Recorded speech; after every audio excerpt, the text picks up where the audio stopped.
Ita Koreso guys, hari ini Mamaki bersama Ipar itu mau bikin kelapa sangrai sebanyak 15 butir yang membuat ketiak kami basah. Kebetulan kelapa mama mertua itu banyak ya teman-teman. Jadi kita mau buat kelapa gorengnya itu nanti terus kita mau bagi 3. Yang satunya OTW Samarinda dan yang satunya OTW Sengkang. Dan seperti biasa ya teman-teman, kita pakai cara praktis, kita bawa kelapanya diparut di tukang gilingan. Hitung-hitung untuk mempermudah pekerjaan ya teman-teman dan mempersingkat waktu, kita harus bergerak cepat untuk mengejar matahari. Soalnya panasnya ini lagi pol-polnya. Dan ini video sambungan yang kemarin ya teman-teman. Selesai dari pasar kemarin, kita lanjut buat kelapa goreng. Lumayan, bayangkan capeknya bagaimana.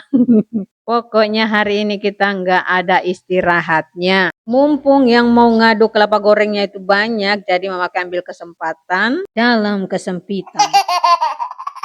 Pengadukan awal karena ketiak udah basah dan perut juga udah keroncongan. Sekarang waktunya memakai makan dulu ya teman-teman. Untuk proses pengadukan kelapa sangrainya aman teman-teman. Di dalam banyak vokalis yang lagi ngantri untuk mengaduk. Ada Paksu juga, pokoknya kita di sini berlima mengaduknya itu gantian.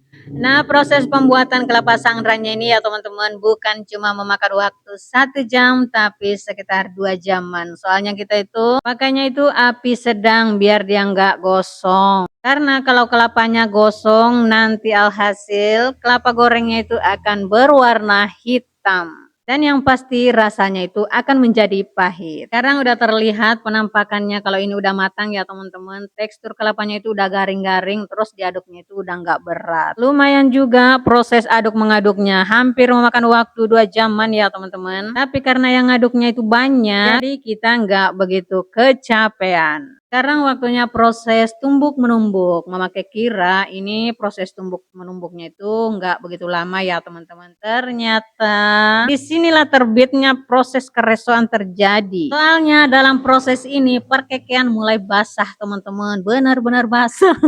Ternyata ya teman-teman, kalau mau tumbuk kelapa sangrai itu harus panas-panas. Soalnya di tahap penumbukan kedua dan ketiga sudah benar-benar menggunakan tenaga dalam. Soalnya tumbuknya itu lama. Beda sama penumbukan yang pertama karena dia masih panas dan masih garing-garingnya. Tadi ya teman-teman kita take video itu dari awal jam 11 siang pas pulang dari pasar. Nah sekarang udah sholat asar orang di masjid, itu tandanya ini udah jam 4 sore. Masya Allah juga proses pembuatan kelapa sangrainya. Pantesan harga kelapa goreng di pasar itu mehong ya teman-teman. Setengah cangkirnya itu harganya 10.000. Ternyata proses pembuatannya ini yang mengandung keresuanan membuatnya itu menjadi mehong. Alhamdulillah. Sekarang waktunya kita dalam proses pembagian harta gono gini ya teman-teman. Karena kita dapatnya itu 3 toples lebih. Dan pembagiannya itu tidak boleh ada yang banyak dan tidak boleh ada yang kurang. Akhirnya proyek memakai Angga bersama Ipar itu udah selesai hari ini ya teman-teman. Sekarang waktunya kita untuk menikmati tetu buatan Mama Alfi. Karena Ipar sebelum mau pulang Sengkang mau makan kue tetu. Nah hari ini memakai Angga pesankan kue tetu. Dan inilah hasil yang kita dapatkan hari ini. Sampai jumpa lagi di video selanjutnya besti-bestiku. Sekarang waktunya kita istirahat di tempat. Ini mau mandi dulu. Terus mau rebahan karena pertempuran hari ini lumayan alhamdulillah.